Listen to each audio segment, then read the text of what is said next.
السلام علیکم پیارے ریڈرز، آج ہم ریڈ کریں گے سودا دل کا ناول کی ایپیسوڈ نمبر 16 جو کہ حبیبہ رائٹس کی تحریر ہے۔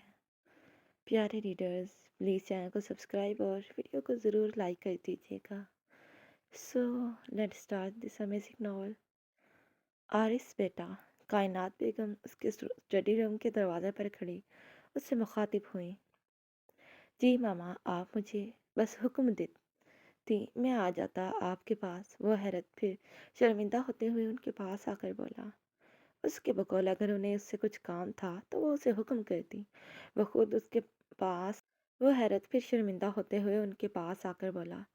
اس کے بقول اگر انہیں اس سے کچھ کام تھا تو وہ اسے حکم کرتی، وہ خود ان کے پاس آتا، نہ کہ وہ اپنے کام کے لیے اس کے روم کا رخ کرتی۔ مجھے پتہ ہے میرا فرما بردار بیٹا میری ایک پکار پر دوڑا چلا تھا، لیکن میں ابھی انو کے روم سے آ رہی ہوں تو بس سیدھے یہیں چلی آئی۔ وہ اس کی فرما برداری پر ایک ہاتھ سے اس کا شانہ تھپ تھپاتے ہوئے تفاخر سے بولے۔ وہ تو شروع سے ہی ان کا منظور نظر رہا تھا، کیونکہ انہوں نے اس کی اپنے باقی دونوں بچوں کی طرح پرورش کی تھی، اسی لیے تو وہ بچپن سے ہی انہیں اپنی ماما کہہ کر مخاطب کرتا۔ لیکن اب تو یہ ان کی لگتے جگر کا سہاگ بن چکا تھا، تو وہ ان کا منظور نظر آخر کیوں نہ ہوتا۔ میں انو کے روم سے آ رہی ہوں آرس بیٹا، اس کی طبیعت ٹھیک نہیں، میں نے اسے دوا کھلا کر سلا دی ہے۔ تمہیں ایک آدھے گھنٹے تک اس کے روم میں چل کر چکر لگا لینا، اور اگر طبیعت زیادہ بگڑ جائے تو ہاسپٹل بھی لے جانا۔ وہ عجلت بھرے انداز میں بولی۔ آپ کہیں جا رہی تھی؟ وہ ان کی تیاری کو دیکھ کر بولا۔ ہاں، میٹنگ اٹینڈ کرنے جانا ہے، اب میں چلتی ہوں۔ تمہارا تایا ابو نیچے ویٹ کر رہے ہوں گے میرا۔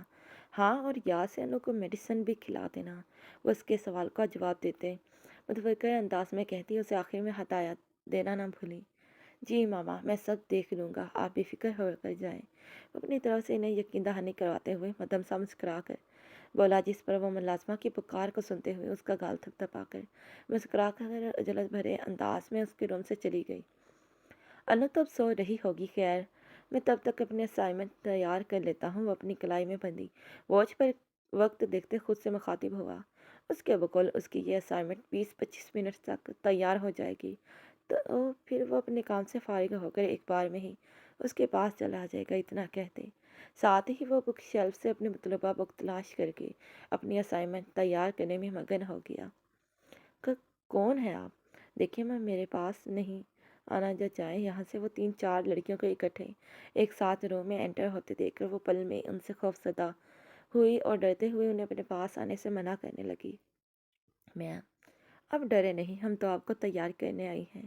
ان میں سے ایک لڑکی اسے ان سے ڈرتے دیکھ کر اس کے پاس آ کر نرم شگفتہ لہجے میں بولی، جس پر اس نے اپنی نیلی آنکھوں کو اٹھا کر سرسمگی نگاہوں سے اس لڑکی کی طرف دیکھا۔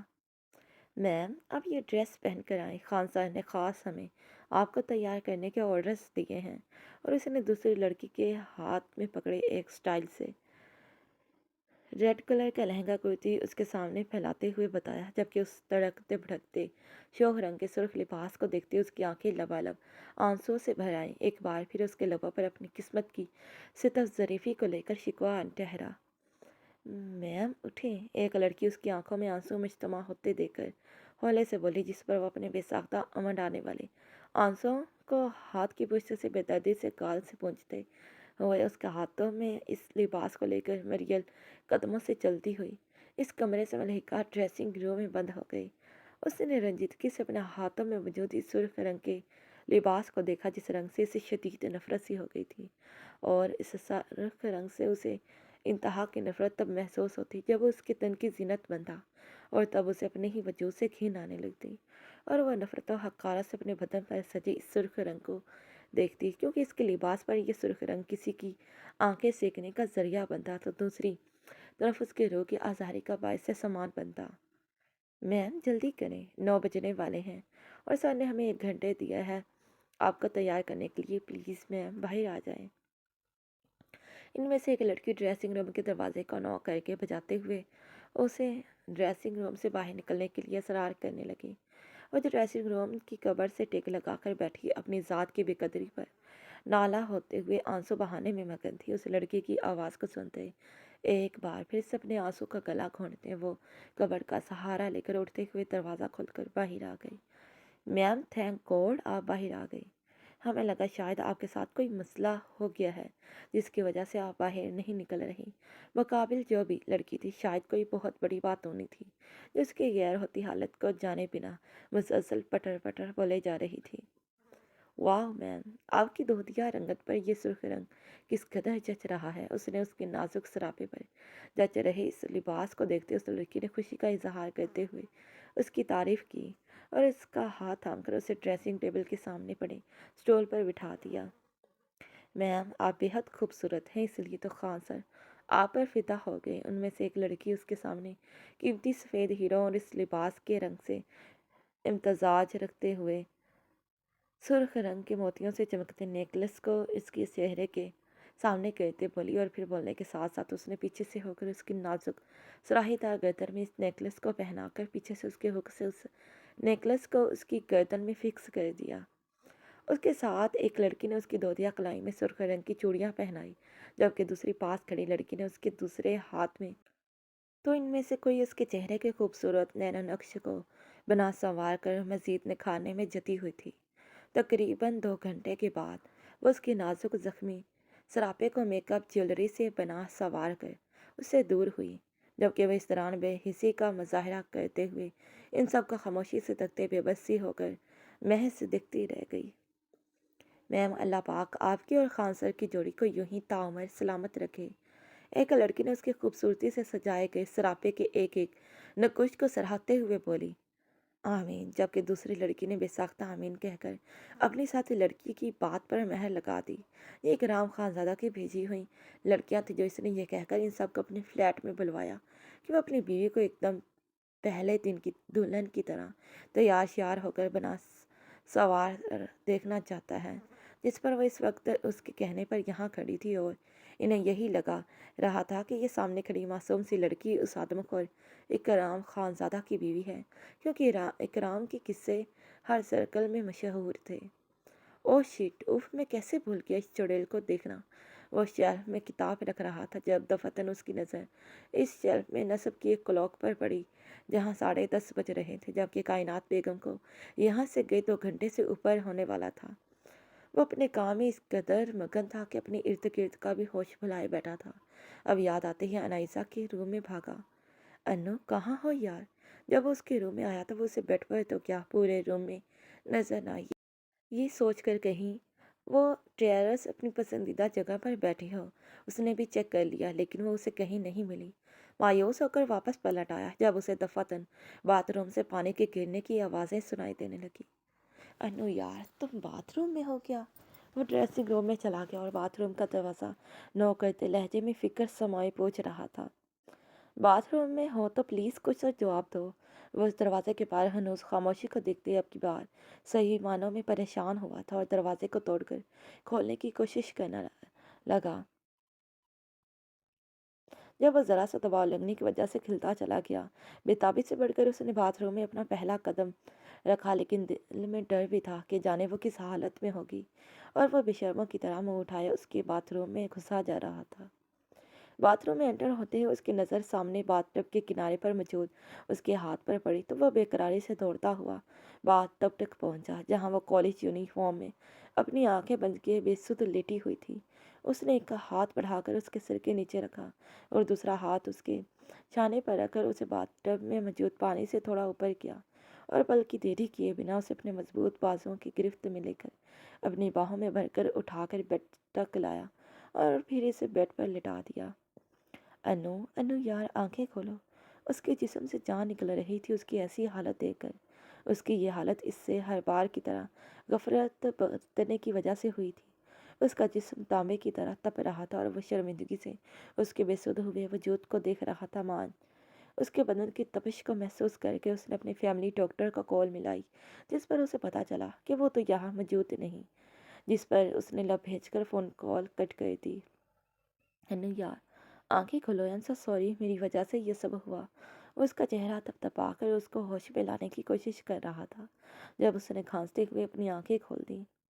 ڈورا مجھے گرمی لگ رہی تھی تو میں مدی مدی اپنی ہیزل براؤن آنکھوں کو اٹھا کر اس کی طرف دیکھتے کچھ کہنے کی تگدت میں تھی۔ کچھ نہیں ہوا تمہیں انو، بس تمہارے وجود میں بخار کی حدت بڑھ چکی ہے۔ میں کبڑ سے نکال کر تمہارے کپڑے لے کر آتا ہوں، تو بس اپنی آنکھیں کھولے رکھنا، ہم ابھی ہاسپٹل چلیں گے۔ وہ اس کی کھلتی بند ہوتی آنکھوں کو دیکھ کر اس کی بخار کی حدت سے سرخ ہو رہے دودیا گالوں کو پیار سے تھپتھپاتے ہوئے اسے آنکھیں کھولے رکھنے کا کہہ کر ڈریسنگ روم کی طرف بڑھ گیا۔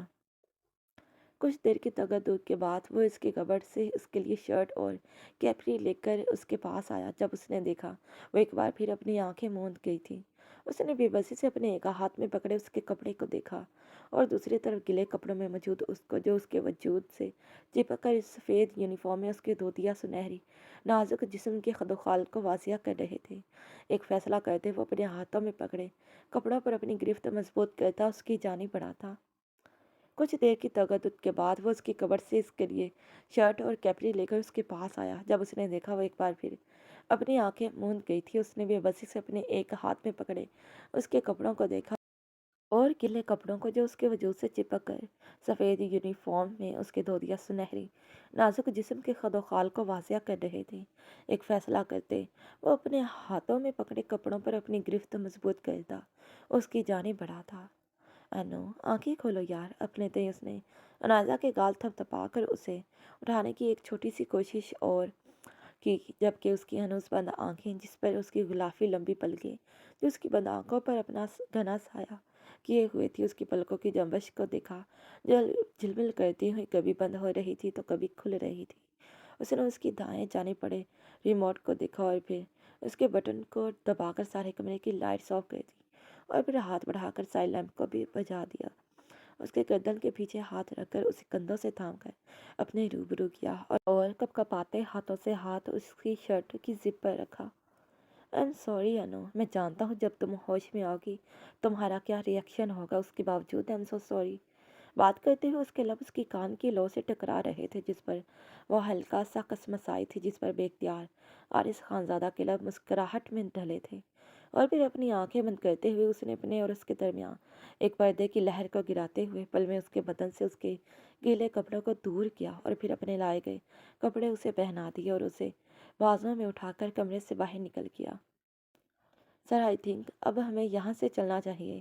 وہ اس وقت اس علاقے کے مشہور بار ہوٹل میں موجود تھے، جہاں بد خان ہمیشہ کی طرح سائڈ پر ہاتھ باندھے مدب انداز میں کھڑا ہوا، جبکہ اس کا سر صوفے پر آڑا ترچھا ہو کر بیٹھا بیئر کا کین منہ سے لگائی سا حرام مشروب کو اپنے حلق میں اتار رہا تھا، جس پر وہ اسے شدت ضبط سے دیکھ رہا تھا، جو آج معمول سے ہٹ کر کچھ زیادہ ہی پی چکا تھا۔ آخر اپنے اندر کے کلبلاتے ہوئے سوال کو زبان پر لے ہی آیا۔ سر، اتنی زیادہ کیوں پی رہے ہیں؟ اس نے اس کی طرف دیکھتے سوال کیا۔ اس لیے تاکہ جب میں اس کے پاس جاؤں تو مجھ پر اس کے رونے دھونے کا کوئی اثر نہ ہو۔ کین پر اپنے ہاتھوں کی گرفت مضبوط کرتے ہوئے اپنی سرخ آنکھیں جو کثرت نشہ کرنے کے باعث سرخ ہو رہی تھی انہیں اس کی آنکھوں میں گاڑ کر بولا۔ سر، تو پھر آپ نے اس حرام مشروب کو پی کر خود کو گناہ کرنے پر آمادہ کر ہی لیا۔ وہ نفرت و حقارت سے ایک نظر اس کے ہاتھ میں پکڑی بیئر کے کین کو دیکھتی جتاتے ہوئے لہجے میں بولا، شٹ اپ، میرا باپ بننے کی زیادہ ضرورت نہیں ہے تمہیں۔ یہ مت بھلا کرو کہ تم میرے ملازم ہو، باپ نہیں، اور ویسے بھی سودا بازی میں جیت کر لایا ہوں میں اسے، پورا حق رکھتا ہوں میں اس پر۔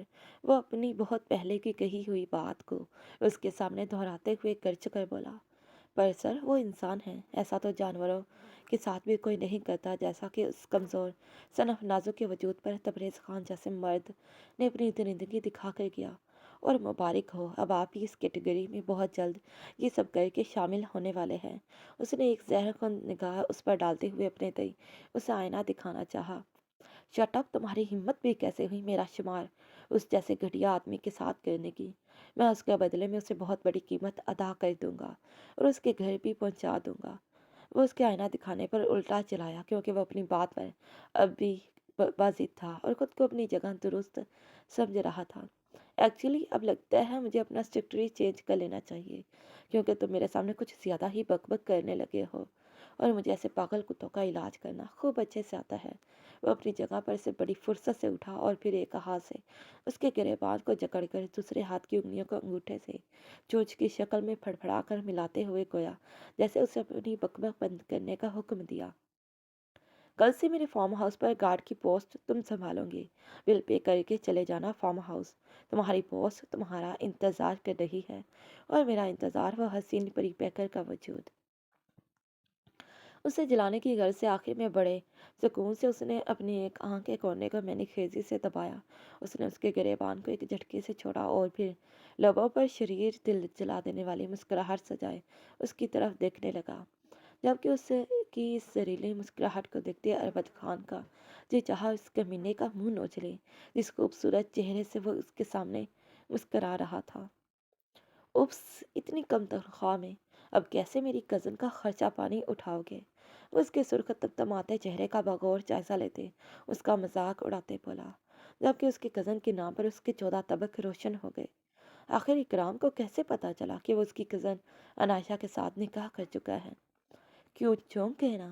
اس کے حیران ہونے پر طنزیہ مسکرایا اور پھر بولا، تمہیں کیا لگا میں اظہر خانزادہ ہوں کیا جو اپنی بہن سے بے خبر رہے گا؟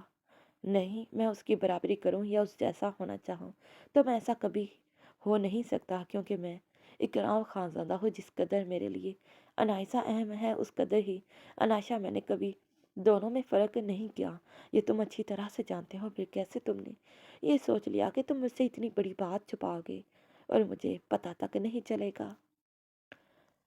اور ویسے بھی مجھے ایک بات کا ہمیشہ افسوس رہے گا، تم نے شادی رچا لی اور مجھے جھوٹے منہ بتانا تو دور، انوائٹ کرنا تک مناسب نہیں سمجھا۔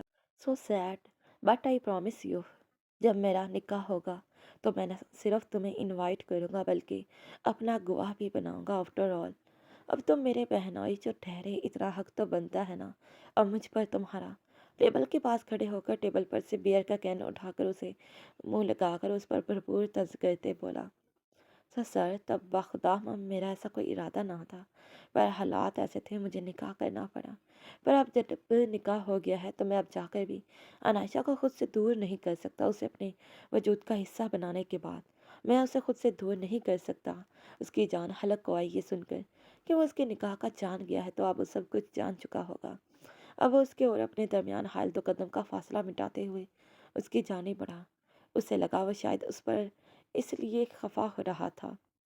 اگر چاہتے ہو کہ انائشہ کا ساتھ تم سے جڑا رہے تو جتنا جلد ممکن ہو سکے اپنے خاندانی تنازعات کو حل کرو۔ یہ نہ ہو کہ تمہارے آپسی خاندانی تنازعات کسی کی جان لے لیں، کیونکہ میں انائشہ کے معاملے میں کسی قسم کی زیادتی برداشت نہیں کروں گا۔ بیئر کا کین واپس ٹیبل پر رکھتے وہ ایک کرخت نگاہ اس پر ڈال کر وہاں سے چلا گیا، جبکہ وہ جو اپنی صفائی میں کچھ کہنا چاہتا تھا چاہ کر بھی کچھ نہ کہہ پایا۔ اسے اب اپنی فکر گھیرے میں لے چکی تھی، جبکہ تھوڑی دیر پہلے جس موضوع کو لے کر وہ اس سے بحث کر رہا تھا وہ تو کہیں پس پشت ہی رہ گیا تھا۔ روم کا ڈور غصے سے بند کرتے وہ بل پے کرنے کی غرض سے فرسٹ فلور پر بنے دائیں سائڈ پر بنے کاؤنٹر کی طرف بڑھ گیا۔ انو، تم ٹھیک ہو؟ اس کی آنکھیں کھلتے ہی وہ اس کے ماتھے کو پیار سے سہلاتے اس پر اپنا دہکتا لمس چھوڑتے ہوئے پوچھ رہا تھا، جب تم میرے پاس ہو تو مجھے کیا ہونا ہے ڈورو؟ وہ ایک ہاتھ سے اس کا ہاتھ تھام کر اپنے لبوں کے قریب کرتی اسے لبوں سے لگا کر مسکراتے ہوئے لہجے میں بولی، میں ڈر گیا تھا انو، تم آنکھیں نہیں کھول رہی تھی، اور اوپر سے تم نے آج سارا دن مجھ سے بات تک نہیں کی، ناراض جو تھی مجھ سے۔ اب مجھ سے ناراض نہیں ہونا تم نے، نہیں تو کبھی تم سے بات نہیں کروں گا۔ وہ کتنے حق سے اس پر حق جتا رہا تھا۔ اس کی باتیں سنتی اس کے حق جتانے پر وہ مسروریت سے مسکرائی، میں اپنے ڈوروں سے ناراض کیوں ہوں گی بھلا؟ میں ناراض نہیں۔ انائزہ بچے، آنکھیں کھولو۔ ابھی وہ مزید آگے کا حسین سفر طے کرتی جب کسی کی بازو سے تھام کر اٹھانے پر وہ ہڑبڑا کر اٹھی۔ ڈیڈ، آپ یہاں؟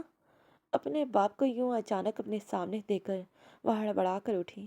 تم آرس کے روم میں کیا کر رہی ہو؟ اور آرس کدھر ہے؟ انہوں نے کنکھیوں سے اس کی جانب دیکھتے ہوئے ذرا کرختگی سے پوچھا۔